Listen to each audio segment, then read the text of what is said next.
David Lacauco umamin posibleng makatuluyan si Barbie Forteza, nilinaw hindi siya ang dahilan ng hiwalayan ng Jack B. Ang tambalang Barbie Forteza at David Lacauco, kilala sa tawag na Barda, ay patuloy na nagbibigay kilig sa kanilang mga tagahanga. Mula sa kanilang matagumpay na proyekto sa Maria Clara at Ibarra, maging Sino Ka Man, at Pulang Araw, ang kanilang on-screen chemistry ay naging usap-usapan. Sa isang panayam kay Boy Abunda, tinanong si David kung may posibilidad bang magkatuluyan sila ni Barbie. Ang sagot niya, depende, na nagpapakita ng kanyang bukas na pananaw sa mga bagay-bagay. Ayon pa kay David, who knows? Whatever happens, happens. If it happens, it happens. I'm just going with the flow. Ipinakita niya ang kanyang pagiging open sa mga posibilidad, ngunit hindi nagmamadali. Inamin din ni David na mas naging malapit sila ni Barbie nitong mga nakaraang buwan.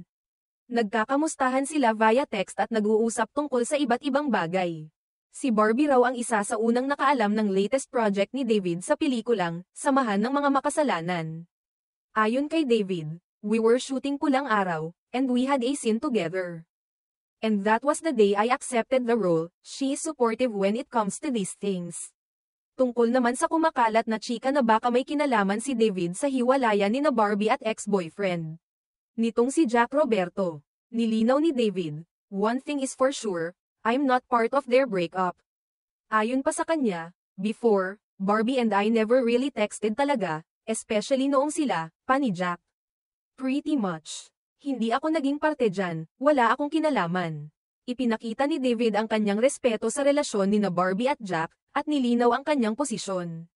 Si Barbie naman, sa kanyang panayam kay Boy Abunda, ay nagbigay linaw sa kanilang relasyon ni David.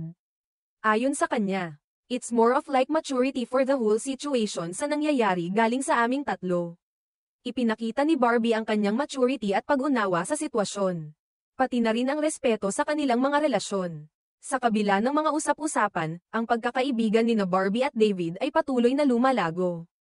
Ayon kay David, I super care about her. We're really good friends. Ipinakita nila ang kanilang suporta sa isa't isa, hindi lamang bilang magka-love team, kundi bilang magkaibigan. Ang kanilang tambalan ay patuloy na nagbibigay inspirasyon sa kanilang mga tagahanga. Ipinakita nila na ang tunay na relasyon ay nakabatay sa respeto, pagkakaibigan, at pag-unawa sa isa't isa. Ang kanilang kwento ay isang patunay na ang tunay na pagmamahal ay nagsisimula sa matibay na pagkakaibigan. Sa mga darating na proyekto, inaasahan ng kanilang mga tagahanga na mas lalo pang lalalim ang kanilang koneksyon. Ang kanilang tambalan ay patuloy na magbibigay kilig at inspirasyon sa bawat isa. Sa ngayon, ang kanilang relasyon ay isang magandang halimbawa ng kung paano ang respeto at pagkakaibigan ay maaaring magbukas ng pinto para sa mas magagandang bagay sa hinaharap.